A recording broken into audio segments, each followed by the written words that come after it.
last week of practice. The intensity and just the passion for the ability to try and make the playoffs for the first time. I mean, everybody gave it their all.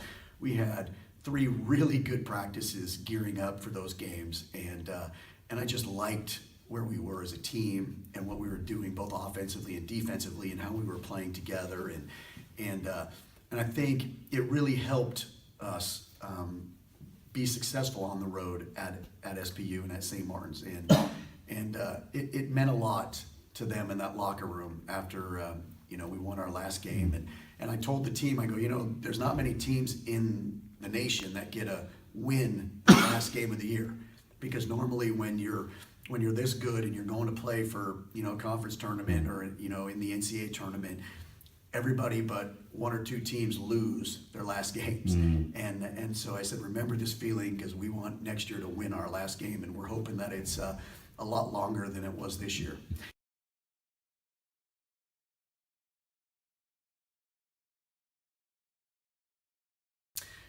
Dee is a very special talent, and I think she's going to have an amazing season next year. She's going to be our one senior, and we are going to lean on her a lot, both emotionally and and physically in the game. But I thought Danielle had a great year. She really grew as a player. I asked her to do a lot of things. I mean, she really needed to score for us night in, night out, but more importantly, we put her on the team's best perimeter player late in the year, and a lot of times that was people's point guards, and so she had to adjust to something that she normally hadn't done, and so she was amazing defensively.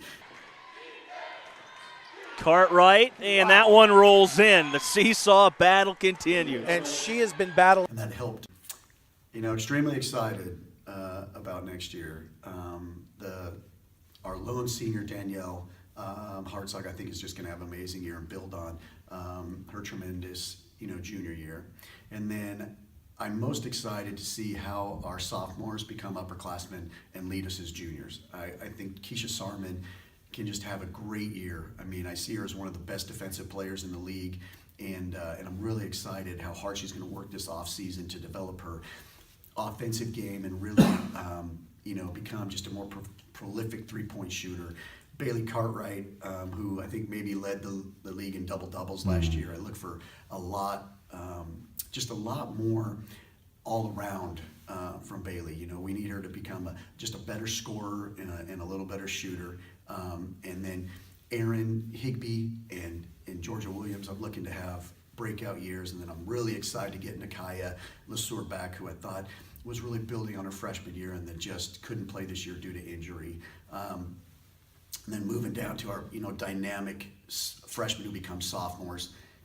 Well, really excited to see where their development takes them. They are both extremely talented basketball players and athletes that have the ability to score the ball and create so much for their teammates. So it's a big offseason for those two because they really need to come back and contribute. And I'm expecting both of them to fight for the starting spots that were vacated by Brianna Smith and Jordan Peacock, and I hope they do that. But they are going to lead this team to a lot of good victories in the future, and just really excited to see what they do this offseason to develop and make themselves better. Well, congratulations on a great year, and good luck next year. Thank you very much.